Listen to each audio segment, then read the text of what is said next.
Come with me to a magical place where being labeled the pork queen is a compliment, where being nice is just a way of life, and where all leaders of the free world must pass through.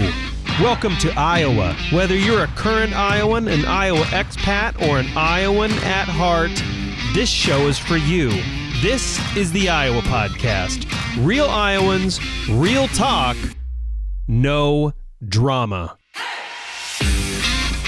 From the Brady Dental Care Studio, I'm Justin Brady. We're getting into Black Friday time, post-Thanksgiving time, holiday time, and it's Iowa. So what does that look like? What should we expect? Probably best to have Randy Tennison in here. He is the general manager, the head honcho of Jordan Creek Town Center. It's a big place out there. Thanks for joining us. It's my pleasure. It's my favorite time of year. I bet it is. Is it the, I assume this is true, but it is the biggest mall in the state, right? Absolutely. Yeah, and by pushing, quite a margin, I think. We're pushing one of the bigger malls in the Midwest. So in the Midwest? In the entire Midwest. Wow. Okay, I didn't know that. So we're going to definitely talk about that today. We're going to run through a ton of stuff, brick and mortar's future. Apparently, if I'm looking at this right, malls are absolutely not dying, at least here in Iowa. So we're going to talk about the whole, quote, mall dying trend, which for some reason doesn't seem to be happening here. And as a reminder, if you haven't done so yet, Spotify, Apple Podcasts, it's all over the place. Make sure to subscribe. The next time you see your neighbor out there raking, I was just doing that, took forever, make sure to tell them, hey, have you subscribed to the Iowa Podcast yet? And they'll look at you and say, we never talk. And then you can write into the show and tell me how the Iowa Podcast was the catalyst for you getting to know your neighbors. So, Randy, obviously, thank you so much for coming on the show. My big reason for reaching out was we see the news, we see how foot traffic in malls is going down, malls are dying, no one goes to malls anymore. But then if you actually go to Jordan Creek and if you read the news, that is not even remotely the case at Jordan Creek. In fact, you guys just added a ton of new stores. So this might be a bit broad, but mall traffic in the U.S. reduced by an estimated 52% between 2010 and 2013. Obviously, that was a while ago. That trend has continued.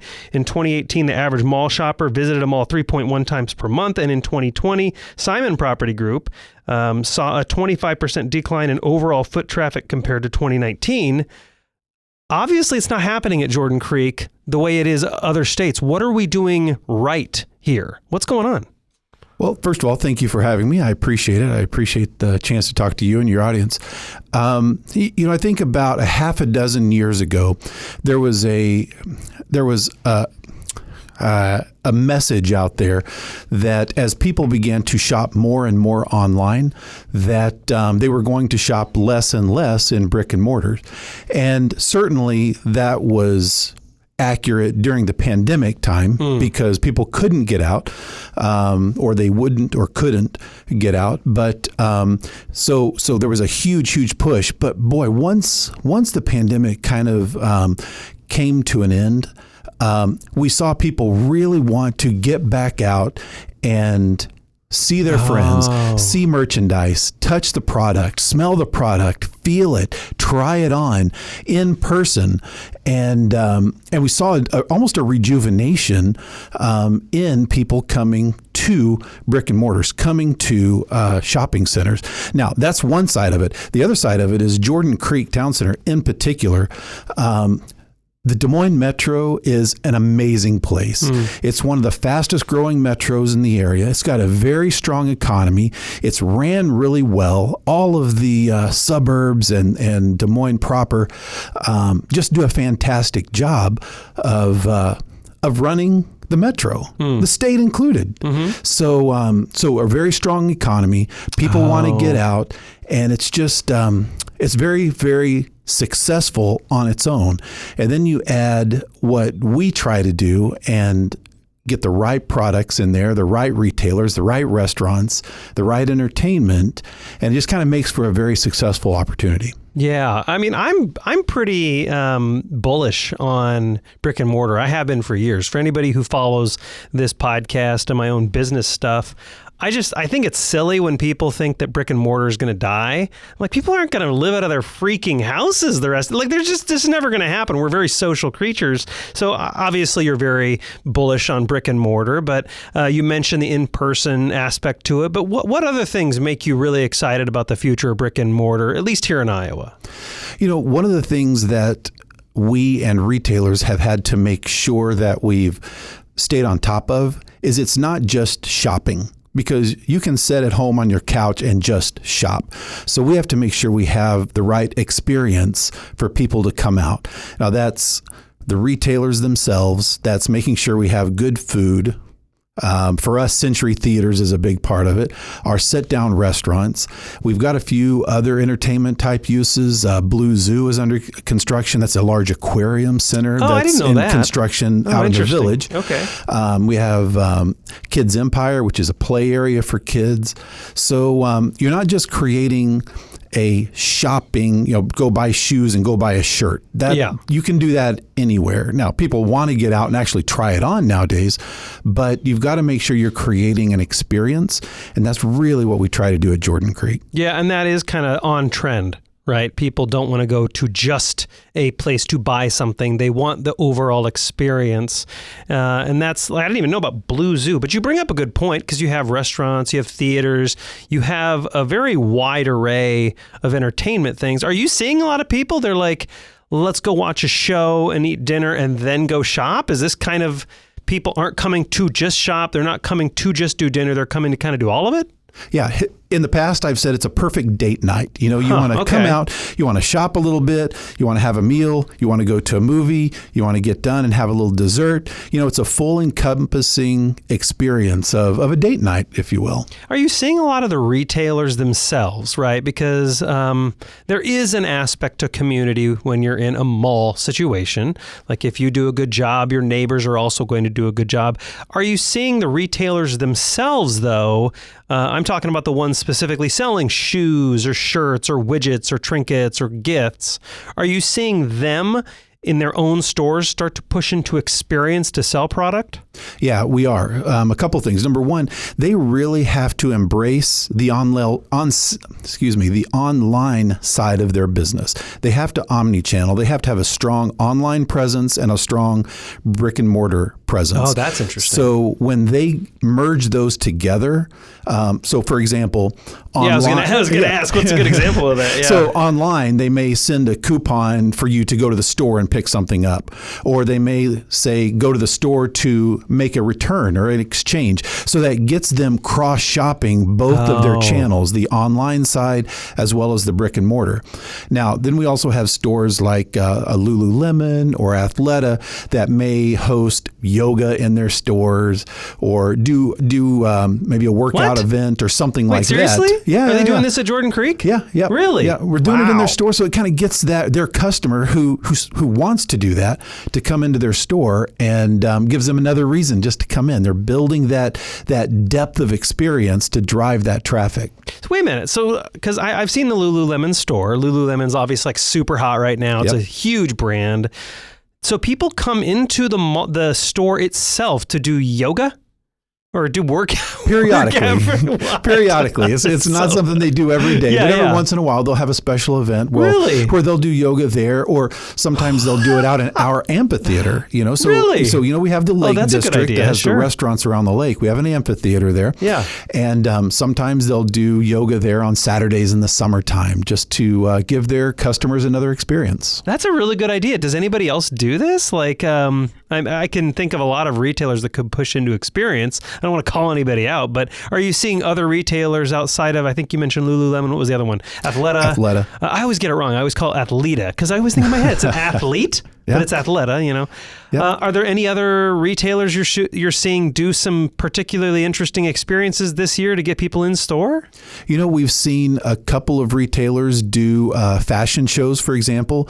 Dillard's, an anchor store in the mall, just 2 weekends ago did a fashion show in Center Court, just to kind of show everybody what their fall and winter fashions look like. So those are the little things that just kind of, that again, build that experience. That's what it's about now. You build that loyalty through experiences like that. Well, I remember this actually years ago. Drake did that pole vaulting. Was it pole vaulting or something in the middle of the hallway? Absolutely. Is that coming back in the future ever? We are talking to them and are working to see if see what 2024 looks like, because that was just an amazing event. You know, we had I forgot, it was 3-4 years in a row where we had done that. It kind of kicked off the Drake relays, and we had like the best pole vaulters in the world there. I mean, these are the Olympians were there. And it was a big deal. We would have 4,000 or 5,000 people there surrounding the upper level and then the lower level and cheering. It was so much energy. It was really, really exciting. Yeah, it was really cool. It was really packed. I didn't actually stay for the pole vaulting thing when it happened. I was there, I think shopping for something, and I saw the setup and people getting ready for it. It was packed. It was a really, really cool environment. And you know, you bring up a good point, because post-pandemic, I think we all realized how important community really is and being with other people. And what's really interesting is people can go online to search for an object they already know they're looking for. But do you see people still coming to do like the window shopping and get ideas? Do they still do that? And is there a particular way they go about doing that? Yeah, I think they do. I think, again, you look at the windows, you see kind of the mannequins and displays that retailers had put together. So I know when I'm looking for an outfit for my wife, I don't know what I'm looking for, but I'll see a really cool outfit in the window and I will think, oh yeah, I want that. So I will go to that customer service person and say, this is what I want. So we see a lot of that. Plus, you know, again, you can't put a high enough value on trying products on yourself. Yeah, you know, how many times do you agree. get a shirt in the mail and it maybe a large doesn't fit the way a normal large fits, or it's too big, too small, whatever. Right. So trying it on there just saves you a lot of time and effort from having to return something. But again, the good retailers are doing a cross promotion to where, you know, if it doesn't fit when you order it online, you can go back into the store and actually try some different things on. And that's a good way for them to drive their traffic. Yeah, I mean, I completely agree. I do not like online experience. I really hate it. And I'm a millennial. I just turned 40, and I'm supposed to be in that group that likes online, and I never leave my house. And I absolutely detest online. I'd prefer to go in store. However, post-pandemic, that supply chain excuse, people, like a lot of retailers were holding on to that supply chain excuse, I think a little too long. I think they were kind of getting comfortable saying, oh, sorry, supply chain. So are a lot of the retailers still kind of struggling with that supply chain issue, or are they going to get ahead of that for this holiday season? Because I kind of feel like customers are at that point where they're not going to put up with it. Like, you know, the retailers have got to get it together. Otherwise, they're going to lose some business. Do you see that tension kind of building, or is there a plan to resolve that? I think that was a valid frustration, especially right after the pandemic and during the pandemic. I think they've gotten a lot better with that. The algorithms of how they manage their inventory controls and so forth, automatic shipments to the store so that they know what customers are buying and what they're not buying. They got a lot better with that sort of thing. You know, in the 90s, we used to have huge sidewalk sales because they would overstock in certain things that weren't really selling. And now, you know, they've gotten a little bit better of a control over that. But in terms of product inventory, we've not heard about any issues at all this year. Yeah. Now, do you have, because you mentioned before we started recording something I didn't know, which is that, you know, and obviously you can't share, that'd be highly illegal, but you know everyone's sales numbers and generally what they're doing. So have you seen kind of that struggle to get product? And is that by the numbers, at least? I don't even know if you have access into that, but are you seeing that start to change? Like people do have access to the product people are looking for? Yeah. That is not has not been an issue at Jordan Creek in particular. The leases do allow for us to ask for sales, and we get them on a monthly basis from 99% of our stores. So we can kind of keep a pulse on what the climate is out there in terms of sales. And you know, I can say that, at Jordan Creek, we are significantly above the the sales average across the United States in Really? terms of increase year over year. So great area, great market, great economy, which in turn causes for a successful property. Why do you think that is? Why do we like punch above our weight class? That's a great question. I think several things. If you go on to the Des Moines Partnership website, they've got an area on their website about rankings, best place to live, best place to raise a family, best place for millennials, best place for this and that. And we're always, it seems like on almost every category, we're in the top 5 or 10 and almost everything. People know this is a great place to live. It's a great place to raise your family. It's a great place to retire. And I just think that people like it here. I mean, we talk about this a lot on the show, but Iowa throughout the years, I think of the recessions that I can think of in my immediate lifetime. And even right now, as we're having some inflation problems and costs are rising, I'm sure Jordan Creek's seeing some costs go up across the board. One of the things that is interesting about Iowa is we weather almost every storm pretty well. We're always pretty stable. Like you can have economic meltdown throughout the whole country. And for some reason, Iowa, like the banking, insurance, and ag, people just can't stop eating. They can't just cut off their insurance and they can't just leave their banks. And so we had, even during the SVB crisis, that banking crisis, we had Jim Plaguey, I hope I'm not getting this wrong, of Bank Iowa was in here and saying, we're not really seeing any of this meltdown that some of the bigger states are seeing. Is that general stability that Iowa has kind of a good, is this what retailers are benefiting from? Yeah, absolutely. Consistently when we talk to national retailers, their stores at Jordan Creek are either top 5, top 3, sometimes the best store in their entire company. And they have stores in Chicago and St. Louis, Kansas City, all around. So, some of the stores that we have are literally the number one store of that category in our company. And, we have over 120 malls across the nation. Now, so how do they judge that? That can't be top 5 by like just overall volume of sales, right? Or is it like, do they have based on mid-sized market, this many people, you're doing quite well? Or is this overall sales? Maybe it is overall sales. It's both. Really? Several That's of them insane. are overall sales. Several of them are overall sales. And then some of them will be, highest increase year over year for their size. So you get a little bit of both of that. But a lot of times when national retailers are talking to each other, their peers, they're buddies, they talk to each other about where should we go. The ones that are here are saying, have you talked to anybody in West Des Moines? Have you talked to Brookfield Properties about Jordan Creek?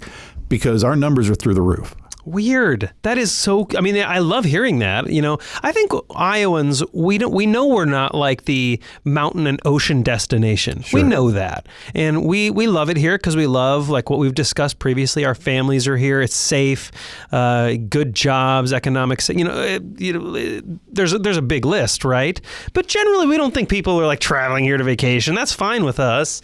But what's really interesting, because we had Kevin Foley in here, he's the executive director of the airport. Of course, they're doing this huge project right now. And he started saying it used to be people left Iowa to go get flights. They live here, but they go to Kansas City or they go to Omaha to get flights. And he goes, now we're seeing the opposite. Now we're seeing people from those neighboring states and cities come into Iowa to get flights.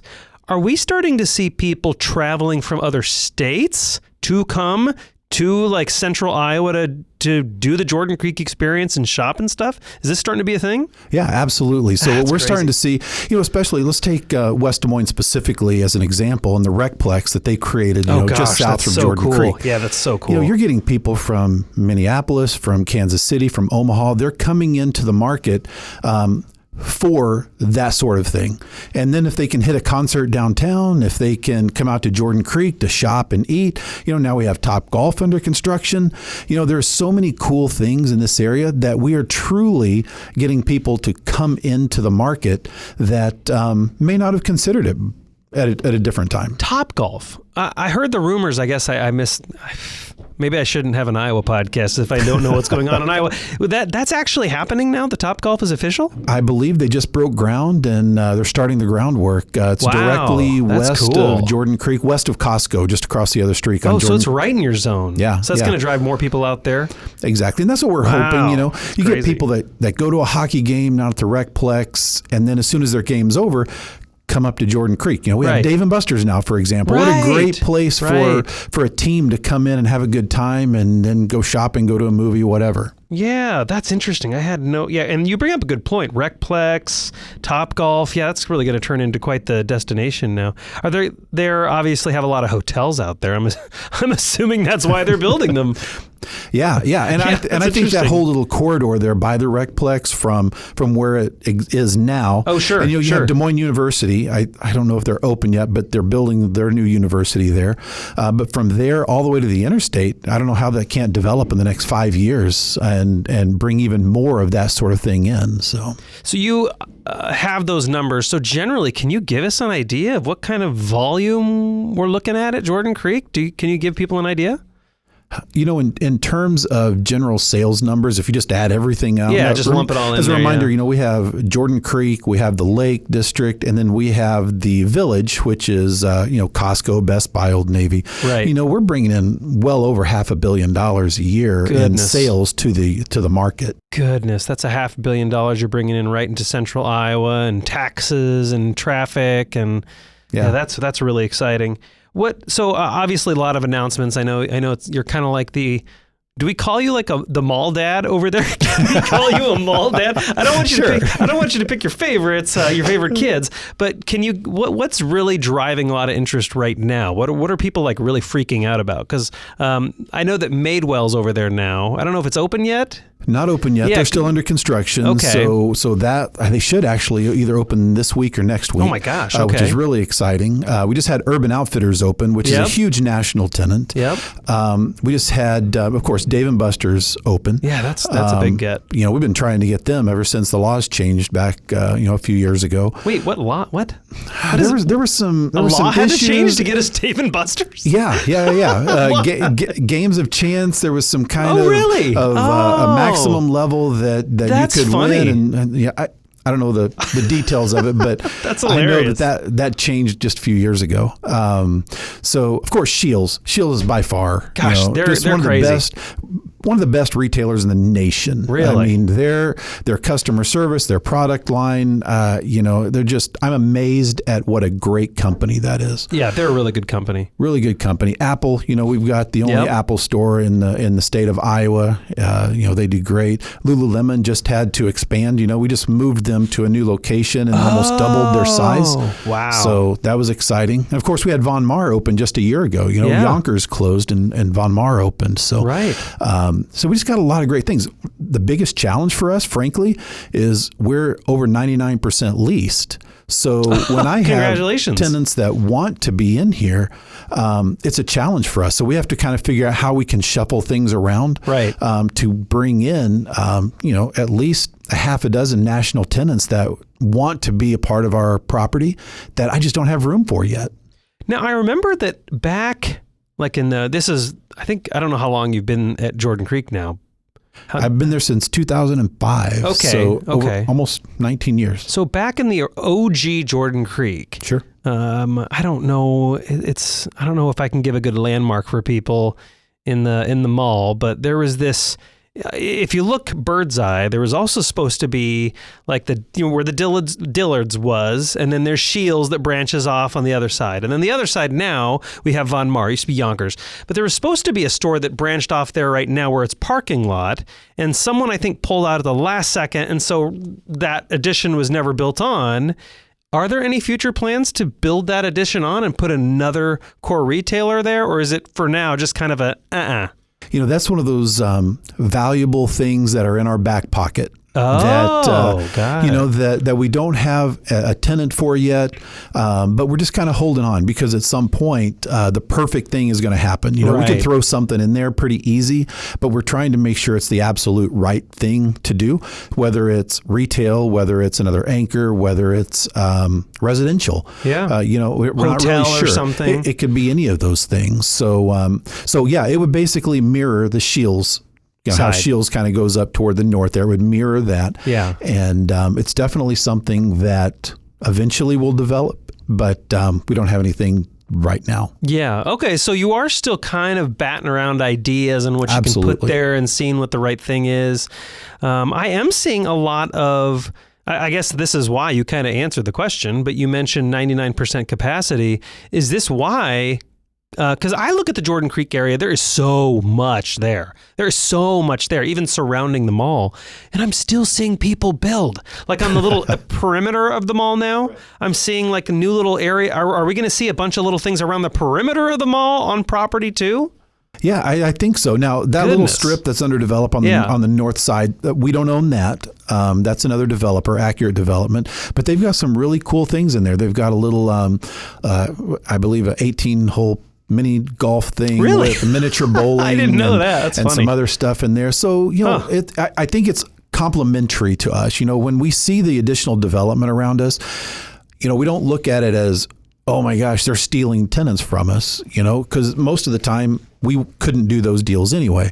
So we just see it as a complement to the area that's been created in that corridor of West Des Moines that only enhances for all of us, whether it's, spare time out there or what's the pickleball court? Smash Park. Smash Park, exactly. So, those aren't on my property, but it enhances everything in the area. Now, as you get more and more stuff out there and there's like more and more hotels, more hotspots, I imagine that the area doesn't, you kind of want to decrease the consumers wanting to drive their cars like 200 yards. Or, just like a half mile away. So are there any future plans of like a tram system or like a bus system? So it's like stay at this hotel, but then ride over to Jordan Creek, or are all the hotels providing shuttles? What does that future look like? That's a great question. It's nothing that we are actively doing right now. But as that area continues to grow, especially that Grand area, that Grand experience down there, assuming they're going to do more hotels there, I think some sort of busing transportation system from those hotels straight up the hill. So you're not having to load, a whole baseball team or hockey team into a couple of cars. You can just put them in a bus and come on up. So yeah, that's a great idea. It's something that I'm sure we will look at in the future. How are all the stores? Because this, again, another national struggle. I don't know if this is a struggle in Iowa, but another national struggle has been staffing, like customer experience issues. How are stores like getting ahead of that, especially for the holidays? But I know that even right now, people have been struggling to hire up. So is Jordan Creek currently aggressively trying to hire up? Are they fine? How are they handling that? That, unfortunately, is the single biggest issue that we face. It's still a challenge. Okay. It's absolutely a challenge. It was a challenge before 2020. And since then, it's become even more of a challenge. Sure. It's something that we deal with, our tenants deal with. I get calls fairly frequently apologizing and saying we can't open till noon because our morning shift isn't available, that sort of thing. So we work with them. We do everything we can. We make sure we put their now hiring information on our website and try to get the information out as good as possible. But it's definitely a challenge. Yeah. I mean, what can you do as a mall general manager? Because they're not your businesses. Is there anything I mean, maybe this isn't. You can say, I don't even. What do you do? What do you do? I don't even know what you do. A lot of times I work with their corporate office and kind of have to explain what West Des Moines is, and the fact that from an unemployment standpoint, that's such a low number in this area. And again, it was before the pandemic, and now it's just as difficult. So honestly, you're looking at quality of job. You're looking at pay. Pay's a huge part of it. Yeah. You know, you're looking at what kind of bonuses or incentives that you can give, what kind of benefits, whether it's health or 401k and that sort of thing. So we try to advise them to go that direction and make sure you're not just paying people minimum wage, because that just doesn't work. Right. I imagine that part of that is providing, again, you've talked about this before, providing those experiences so that people aren't just coming to the mall and waiting in a line, but they also have some other activities to do while they're there, instead of just waiting, waiting because one store is just completely overwhelmed. So they have some, it's a little busy right now. Let's go do some other activities. So with our last minute, can you just discuss what you guys have going on for the holidays over at the Jordan Creek property? I know one of those plans is like coming right up here in a couple days. Yeah. Here, Friday night, the 17th, we have our big Santa arrival. And the exciting thing about that is this will be the 20th one we've done. So it's a concert that starts at 6 o'clock on Friday night. After the concert, Santa arrives. He magically lights our Christmas tree that's on the south side of the property. And then we have a big fireworks show. As the 20th one, I get people that still come up with their college-age kids and say, we were here at the beginning, and every year we come back. My kids, my wife and I are empty nesters now. My kids come back from college or the other side of the state to this event because it means so much to them, and we're excited to be a part of that. So we try to do as many events like that. We do our summer concert series at the amphitheater. We typically do a fireworks show to kick the season off. Unfortunately, it was a little too windy this year. We'll do a couple of things next year as it's our 20th anniversary next year.